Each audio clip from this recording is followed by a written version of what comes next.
Teachers joint action committee. मेरे साथ Rajesh ji provincial president हैं, हमारे हमारे सुरजीत सिंह जी हैं, ये वाइस प्रेसिडेंट हैं स्टेट हमारे यूटी के। और हमारी ऑर्गेनाइजेशन के अलग अलग ज़िला के ज़िला सदर बाकी एग्जेक्टिव मुबारकबाद देते हैं। उनकी काबीना में जो मंत्री हैं, डिप्टी सीएम साहब सुरेंद्र चौधरी जी, उनके साथ जावेद राणा साहब, श्री शर्मा जी, मैडम स्कीना इट्टू जी, जावेद डार साहब, इन सब लोगों को हम दिल की गहराइयों से अपनी organisation Jammu Kashmir teachers joint action committee की तरफ से मुबारकबाद देते हैं। और उनके साथ साथ तमाम वो विधायक जो हमारे 90 कॉन्स्टिट्यूंसी से चुनकर आए हैं, सब लोगों को हमारी तरफ से मुबारकबाद है। और उम्मीद करेंगे कि जो टीचिंग कम्युनिटी के हमारे जो मुद्दे हैं जो आज तक सॉल्व नहीं हो पाए, उनका रेजोल्यूशन जो है वो हो पाएगा। जिनमें सबसे पहला जो हमारा मसला है वो ऑर्डर नंबर 469 को लेकर है, जो 2014 में जो हमारे तब के मुख्यमंत्री और आज के भी मुख्यमंत्री जनाब उमर अब्दुल्ला साहब ने SKICC श्रीनगर और जोरावर सिंह ऑडिटोरियम जम्मू यूनिवर्सिटी के अंदर एक ऐलान किया था कि हमारे जो इनिशियल 5 ईयर्स हैं उनको सर्विस रिकॉर्ड में जोड़ा जाएगा RETs का, और RET बॉन्ड जितने भी टीचर्स हैं उनको ट्रांसफ़र पॉलिसी के दायरे में लाया जाएगा। लेकिन वो ऑर्डर आज तक जो है वो इम्प्लीमेंट नहीं हो पाया। तो आज हम आपके माध्यम से उनको मुबारकबाद देने के साथ साथ गुजारिश करेंगे और उम्मीद करेंगे कि उनके द्वारा जो ऑर्डर निकाला गया था आज तक वो इम्प्लीमेंट नहीं हुआ, तो आपकी सरकार आने के बाद अब हम उम्मीद करेंगे कि सबसे पहला अगर कोई काम एजुकेशन में होगा तो इम्प्लीमेंटेशन ऑफ ऑर्डर नंबर 469 होगा। उसके बाद जो हमारी एक डिमांड थी, और उमर अब्दुल्ला साहब ने खुद भी कहा कि हमारी रियासत में जितने भी मुलाजिम हैं, सरकारी मुलाजिम हैं, उन सब लोगों को ओल्ड पेंशन स्कीम के दायरे में लाया जाएगा।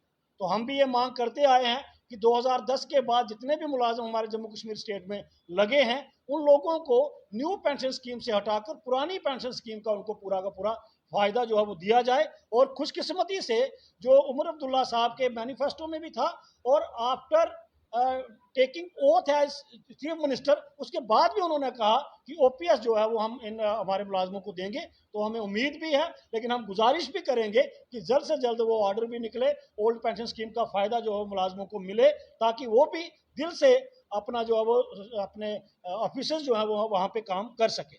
उसके बाद एक ऑर्डर जो है निकला था, ऑर्डर नंबर 226, जिसके तहत बड़े सारे लोगों को डेड वुड करार देके उनको जो है वो रिटायर किया जाता है डिपार्टमेंट से या सर्विस से।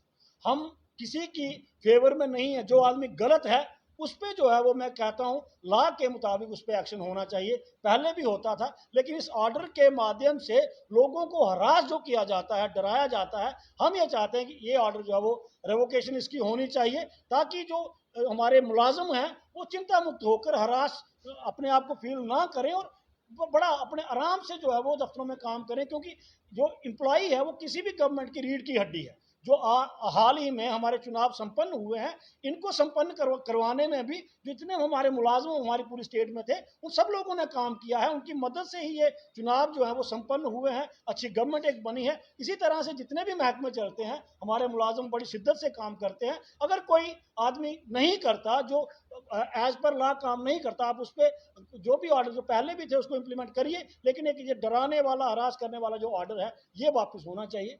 और एक और जो गवर्नमेंट मुलाजम जो है उसको सबसे बड़ी उम्मीद ये रहती है कि अगर वो सरकारी नौकरी के दौरान अगर उसके साथ कोई कुछ हो जाता है, मिस हैपनिंग हो जाती है, अगर वो इस दुनिया से चला जाता है, तो उसको SRO 43 का बेनिफिट मिलता था। लेकिन आज वो ऑर्डर जो है उसमें भी बड़ी सारी तरमीम हो रखी है, बड़ी सारी मॉडिफिकेशन हो रखी हैं। अब हर मुलाजम, हर गवर्नमेंट एम्प्लॉई जो है, अगर उसकी डेथ हो जाती है तो उसके जो पीछे परिवार है उसको SRO 43 का बेनिफिट नहीं मिलता है। तो हमारी ये भी डिमांड होगी इस गवर्नमेंट से कि SRO 43 जैसे ये ऑर्डर पहले था, इन टोटो जो है वो दोबारा उस ऑर्डर को इम्प्लीमेंट किया जाए, ताकि हमारे सरकारी मुलाजम जो है वो अच्छे से काम कर सके। और दोबारा, क्योंकि पहले भी हमारे ये लंबित जो जितनी मांगे मैंने आपके सामने गिनाई हैं, इनके लिए हमने स्ट्रगल की थी, बड़ा संघर्ष किया था, और पिछली इनकी गवर्नमेंट ने ये ऑर्डर भी निकाले थे। तो आज भी हम उम्मीद करते हैं जो ऑर्डर निकले हुए हैं उनकी इम्प्लीमेंटेशन हो, और बाकी जो निकलने हैं वो ऑर्डर निकलें, ताकि हमारे जो एम्प्लॉयज़ हैं, और ख़ास तौर पे जो हमारे शिक्षक हैं, वो लोग स्कूलों में अच्छे से चिंता मुक्त होकर काम कर सकें। Thank you.